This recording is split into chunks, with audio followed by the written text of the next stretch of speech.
Vous venez d'acheter un bien immobilier, mais voilà, vous avez découvert l'existence d'un vice caché, c'est-à-dire que vous avez découvert un problème que le vendeur ne vous a pas mentionné avant la vente. Quels sont les recours dont vous disposez dans ce cas? Eh bien, c'est ce que nous allons voir ensemble dans ce podcast.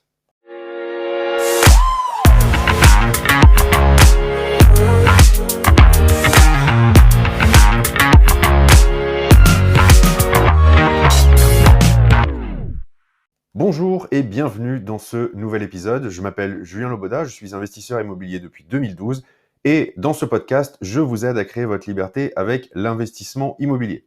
Alors, vous avez acheté un bien immobilier, vous avez pris possession des clés, vous fêtez ça, vous sabrez le champagne, vous démarrez les travaux de rénovation et là, c'est le drame.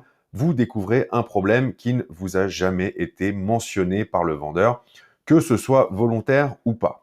Alors, déjà, il faut savoir qu'à notre époque, il y a tellement de diagnostics obligatoires lors de la vente que la plupart des problèmes sont détectés et heureusement. L'installation électrique, le plomb, l'amiante, le gaz sont des choses qui sont analysées par les diagnostiqueurs en immobilier. Mais malgré tout, il y a quand même certaines choses qui ne sont pas visibles. Par exemple, de l'humidité importante cachée sous une couche de peinture fraîche, une fuite d'eau derrière une cloison, un système d'évacuation qui n'est pas aux normes, etc., etc. Et donc, vous pouvez vous retrouver confronté au cas de figure suivant, c'est-à-dire que vous allez avoir un problème que vous n'aviez pas vu avant la vente, le vendeur ne vous en a jamais parlé, c'est ce qu'on appelle un vice caché, donc, et sachez que si ça vous arrive, il y a quand même quelques recours qu'on va voir dans cet épisode. Alors tout d'abord, qu'est-ce qu'un vice caché exactement? Alors accrochez-vous parce que là je vais vous donner la définition officielle du Code civil, article 1641, donc qui définit le vice caché de la façon suivante. Le vendeur est tenu de la garantie à raison des défauts cachés de la chose vendue qui la rendent impropre à l'usage auquel on la destine ou qui diminue tellement cet usage que l'acheteur ne l'aurait pas acquise ou n'en aurait donné qu'un moindre prix s'il les avait connus. Voilà, maintenant que je vous ai perdu, je vais vous donner ma définition un peu plus concise et plus compréhensible. En d'autres termes, un vice caché, c'est simplement un défaut dont vous n'aviez pas connaissance et qui vous empêche d'utiliser votre bien de façon normale, voire de l'utiliser tout court, à un point tellement important que si vous aviez connu ce défaut, vous n'auriez pas acheté le bien, ou alors pas au même prix. Voilà, c'est aussi simple que ça. Retenez ça, c'est un défaut dont vous n'aviez pas connaissance, qui vous empêche d'utiliser votre bien. Et donc, si vous êtes dans cette situation, sachez que vous disposez d'un recours qui s'appelle l'action en garantie des vices cachés. Alors, comment faire pour bénéficier de cette fameuse garantie? Eh bien, vous allez devoir remplir 4 conditions pour pouvoir en bénéficier. Première condition, vous ne devez pas avoir connaissance du vice au moment de la vente. Si vous avez connaissance d'un problème et que vous l'acceptez, vous ne pourrez donc pas faire jouer cette garantie. Par exemple, sur le diagnostic, vous avez installation électrique défaillante. Bon, ça, c'est visible, c'est écrit sur le diag. Vous l'acceptez si vous voulez acheter votre bien immobilier. Maintenant, s'il y a de l'humidité de façon importante, que vous l'avez vu pendant la vente et que vous avez quand même décidé d'acheter, eh bien, vous ne pourrez pas vous retourner contre le vendeur. Deuxième condition à remplir, le vice ne doit pas être apparent, c'est-à-dire qu'il ne doit pas être visible pour l'acheteur. Et donc, là, en fait, il faut bien faire la distinction entre ce que vous êtes censé être capable de voir et ce que vous ne pouvez pas voir. Donc, on va faire la distinction. Par exemple, quand vous descendez dans une cave pour regarder l'état des poutres, ça relève de votre responsabilité parce que c'est quelque chose que vous pouvez facilement vérifier. À l'inverse, démonter une cloison pour vérifier qu'il n'y a pas de fuite d'eau derrière, que les tuyaux ne sont pas percés, ça, c'est pas envisageable parce que c'est pas votre boulot de démonter une cloison. Donc, dans ces conditions, on a bien quelque chose de caché.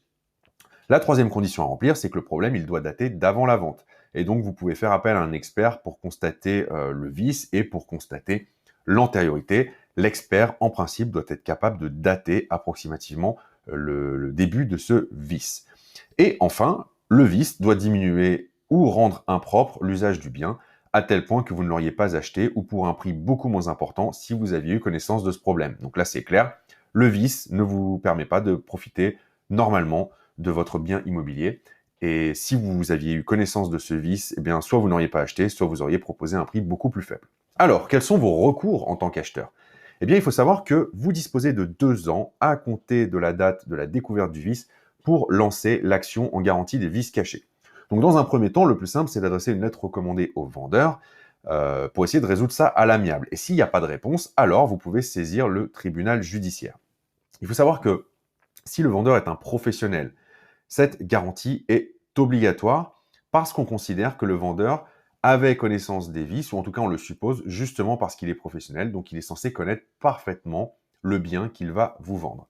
Petite précision ici, un agent immobilier n'est pas un vendeur professionnel au sens de la garantie des vices cachés, car un agent immobilier est un intermédiaire entre un vendeur et un acheteur. Hein, on parle de vendeur professionnel quand on parle par exemple de quelqu'un qui va faire par exemple du marchand de biens. Ensuite, si le vendeur est un particulier, alors il y a deux cas de figure à dissocier. Si le compromis comporte une clause d'exonération de la garantie, il faut savoir que celle-ci n'est pas valable si le vendeur est de mauvaise foi. Donc en d'autres termes, si il y a une clause d'exonération de la garantie des vices cachés, comme on trouve souvent sur les compromis, et que le vendeur est de pleine bonne foi, hein, il n'avait vraiment pas vu le vice caché, là malheureusement vous ne pourrez rien faire. Par contre, s'il le savait et qu'il vous a volontairement caché le problème, eh bien la clause n'est plus valable et donc vous pourrez quand même intenter une action en garantie des vices cachés. Maintenant, vous comprenez bien que la difficulté, ça va être de prouver que le vendeur avait connaissance de l'existence de ce vice. Maintenant, qu'est-ce que vous pouvez demander en réparation? Eh bien, il y a trois types de compensation possibles. Premièrement, vous pouvez demander une diminution du prix de vente, c'est-à-dire que si vous achetez par exemple un bien à 100 000 euros et qu'on considère que en fait ça n'en vaut que 30 000 par rapport au problème qui est détecté, vous pouvez tout à fait demander au vendeur qu'il vous rembourse la différence. Deuxième compensation possible, vous pouvez tout simplement demander une annulation pure et simple de la vente, mais dans ces conditions, vous devez restituer le logement dans le même état qu'au moment de l'achat. Et en plus de ça, vous allez pouvoir demander des dommages et intérêts. Et c'est particulièrement vrai s'il est avéré que le vendeur est de mauvaise foi. Dans ces conditions, les jugements sont assez durs pour justement marquer le coup. Dans tous les cas, dernière recommandation, faites appel à un avocat pour vous accompagner dans cette démarche. C'est vraiment ce que je vous recommande de faire parce que c'est pas quelque chose, c'est pas une procédure dans laquelle il est recommandé de vous lancer seul. Faites appel à un avocat spécialisé en droit immobilier. Merci à vous d'avoir écouté cet épisode jusqu'au bout et je vous dis à très vite pour un nouvel épisode. Ciao!